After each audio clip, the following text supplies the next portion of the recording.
एक बला की खूबसूरत लड़की कुएं पर पानी भर रही थी। नगर नरेश जब उधर से गुजरा तो उसकी नजर उस नवयवना पर पड़ गई। इतनी सुंदर नारी राजा ने अपने पूरे जीवन काल में नहीं देखी थी। पास जा जब राजा ने उस लड़की से उसका नाम पता पूछना चाहा तो बिना कोई उत्तर दिए वह चुपचाप वहां से भाग गई। मंत्रमुग्ध सा हो राजा भी अपने घोड़े पर बैठ लड़की के पीछे हो लिया। सहमी हुई लड़की भागकर अपने घर में घुस गई और अपने पिता से बोली, पिताजी, कोई अनजान व्यक्ति मेरे पीछे आ रहा है। लड़की का पिता जब तक कुछ समझ पाता तब तक राजा भी उस लड़की के पीछे उसके घर के अंदर आ गया।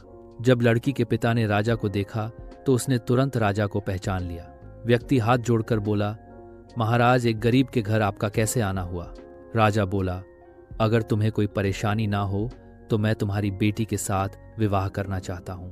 राजा की बात सुन हैरान ब्राह्मण बोला, महाराज, भला मुझे क्या परेशानी होगी? उल्टा मैं तो बहुत खुश हूं कि मेरी बेटी रानी बनेगी। दूसरे कक्ष में खड़ी ब्राह्मण कन्या ने जब सारी बात सुनी तो वह भी शर्मा गई। ब्राह्मण ने खुशी तुरंत सारा तामझाम कर अपनी बेटी का विवाह राजा के साथ कर दिया। राजा अपनी नवविवाहिता पत्नी को अपने साथ घोड़े पर बैठा राजमहल की तरफ चल पड़ा। चलते चलते रात का समय हो गया और रास्ते में एक घना जंगल लगता था। जब राजा उस जंगल में से निकलने लगा तो ब्राह्मण कन्या बोली, महाराज, मुझे बहुत जोरों की प्यास लगी है। रानी की बात सुन राजा घोड़ा रोककर आसपास कोई पानी का कुआं, कोई झरना खोजने लगा।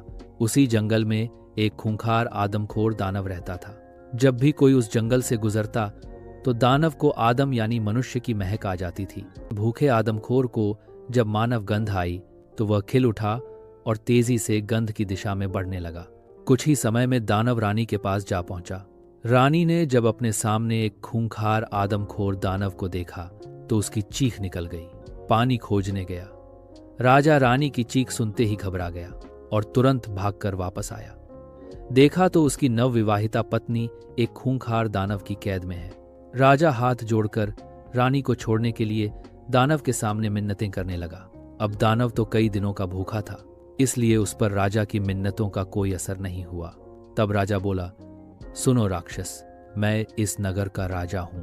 अगर तुम मेरी पत्नी को छोड़ दोगे तो मैं हर सप्ताह तुम्हारे भोजन के लिए किसी हष्ट पुष्ट व्यक्ति को तुम्हारे पास भेज दिया करूंगा।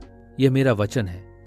दानव सोचने लगा, अगर मैं आज राजा की पत्नी को खा लेता हूं तो मेरी सिर्फ आज की भूख मिटेगी, पर अगर मैं इसे छोड़ देता हूं तो हर सप्ताह मुझे बैठे बैठाए ताजा स्वादिष्ट गोश्त खाने को मिलेगा।